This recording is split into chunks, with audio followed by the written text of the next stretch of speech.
Welcome to the Tunica Biloxi tribe members and American Indian Health Services members.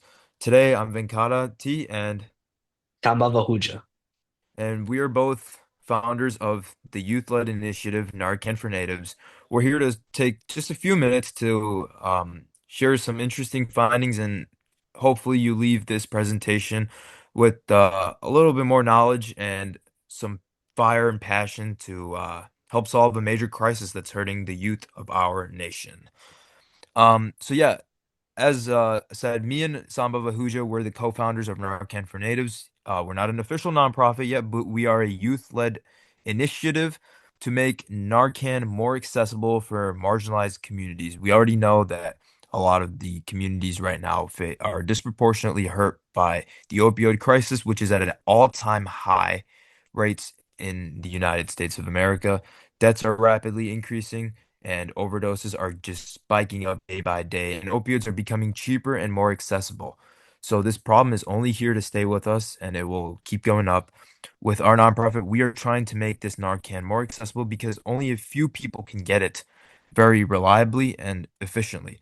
And a lot of our marginalized groups, like the Latino members, the African American members, and Native groups, are not being able to given this right that other people can. So we're trying to bring this Narcan to them and help out and bring awareness to this issue. So what does harm reduction look like as far as drugs go overall?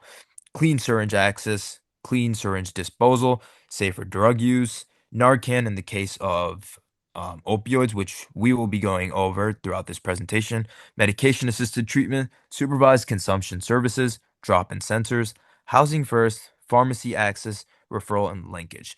Of course, these are all the harm reduction services, but we are going to hone in on Narcan only. So, why do we need to reduce harm when it comes to drug uses such as opioids? Well, again, people deserve care regardless of status. We don't want to disproportionately hurt our marginalized groups and continue leaving them in the shadow. We want to bring light to this issue. We want to make sure every single person has a fair shot at life. And if we can save a life through uses such as Narcan, we should do that. Again, prevent spread of disease or illness. Not much so with opioids, but opioids are very accessible and cheap, like I said before, so they are very easy to spread around, and we want to mitigate the overdoses and deaths. Um, Again, education. The number one thing that can be used is how to use Narcan properly, how to dispose of it, and how to find Narcan. These simple things could go a long way in combating this opioid overdose spikes. And again, yeah, preventing overdose and preventing lives from being taken away. Now, the hard facts to understand is that it's hard to go away from drugs. It really is. And once a lot of people are addicted, they will stay on these drugs for a long while. So we can't, we shouldn't, and we can't force people to get away from the drugs. But what we should do is provide alternative measures. Something like Narcan has zero side effects. And when we give individuals Narcan, we solve a plethora of the issue and we don't force anybody out of their zone because we want to work with people individually. We need to abide by that human nature while solving the big issue at front. Let's move on to the next one. So fentanyl is an opioid that is very prevalent in the current market right now. It's a synthetic opioid 50 to 100 times more potent than morphine, and morphine is a very potent opioid itself. And fentanyl is mostly illegal. It is used in some cases for medical purposes, but for the most part, fentanyl is used illegally. And the problem with fentanyl is it's so cheap to make, it's so easy to make that a lot of drug dealers, legal and illegal, are just lacing it with other other drugs. So when you are buying say marijuana, for example, you really don't know what you're getting. And it's so easy to mix in fentanyl. These drug dealers make more money, and you are getting a very potent drug that all you need is a few crystals to kill you on the spot. So that's why these deaths and overdoses are rapidly rising, and we need to take a stance on it. Again, like the slide says, there are way more drugs being prevalent. And again, opioid the demand for opioids is just going through the roof, the illegal market and the legal market. So it's a problem that's just here to stay, and it'll just keep getting worse and worse. And we need to take a stop. And that's what our initiative is at, helping out the marginalized groups specifically, but targeting the issue as a whole because it is a problem that will stay with us and further its impact on our country, our people, our youth, our marginalized groups. So what can we do about it? Um, it all starts right here, like I talked about the Narcan, and I'll introduce my teammate Sambab to take it from here. Okay, perfect. So let's look at the signs of opioid overdose when someone's overdosing. So the good thing is we can give them Narcan. We can save their life if someone's overdosing.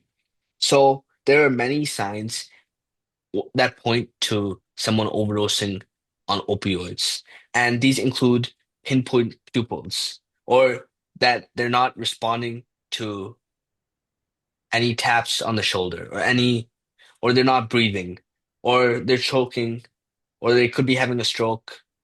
They could be having cold or clammy skin as well, and they could be having no heartbeat.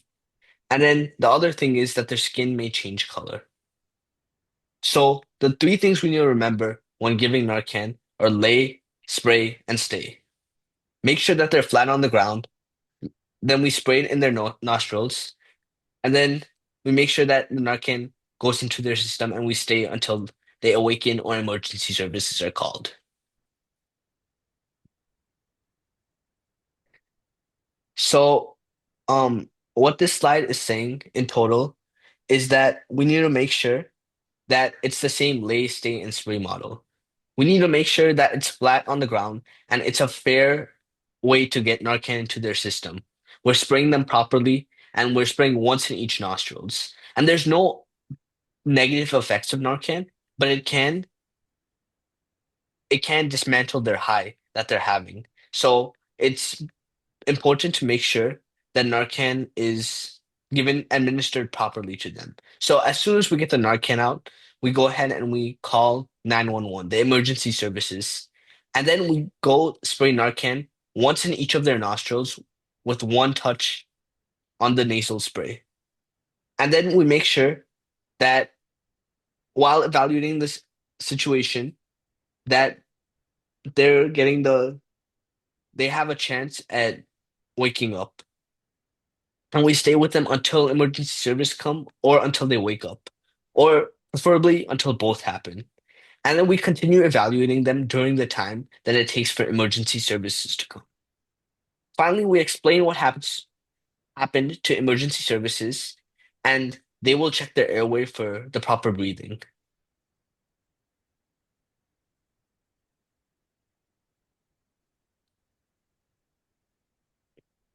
Additionally, we need to make sure um that their breathing is good. And this is in addition to the Narcan, this is similar to something like CPR, where we would make sure that the victim's on their back. Then we would open the victim's mouth to check that nothing can block the airway. And if there's anything in their mouth, we need to go ahead and take it out. And then we have to place our hand under the victim's chin to open the airway and turn the head to protect the airway in case they vomit, because they may have adverse effects from the drugs they're taking. And then we perform two rescue breaths by basically giving them mouth to mouth CPR.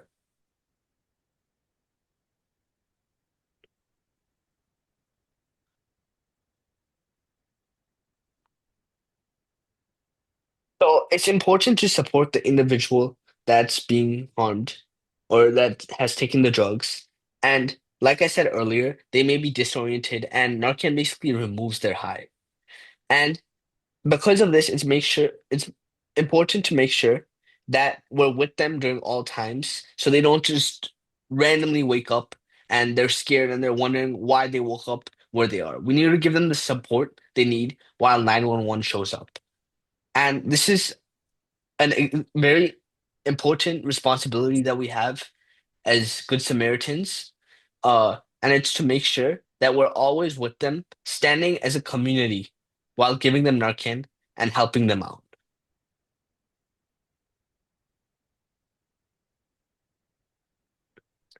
And this is the position they should be in when we're giving them Narcan to make sure that their whole body is level and we're able to properly administer Narcan.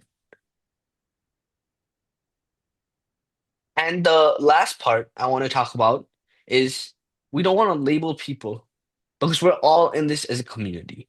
We don't want to call them an addict, a junkie, a druggie, a liar, a failure, a criminal.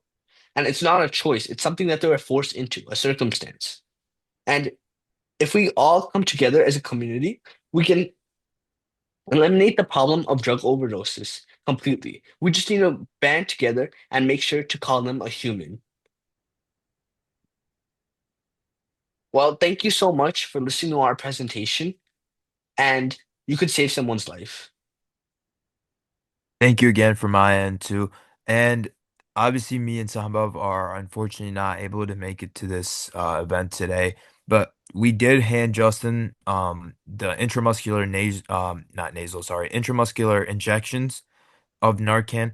So feel free to grab as many as you guys need. And if you want more Narcan shipment, me and Sambov can drop that off to either Justin or meet you in a place nearby us to get that to you. Again, thank you so much for listening. Again, our contacts are with Justin. Please take a step forward in the right direction. This is a scary crisis and a crisis that's here to stay. And every single person's support, big or small, it will lead us in the right direction, is a step forward towards a country and a future where none of us will have to worry about opioid overdoses, or deaths for any group. Thank you. All right, bro.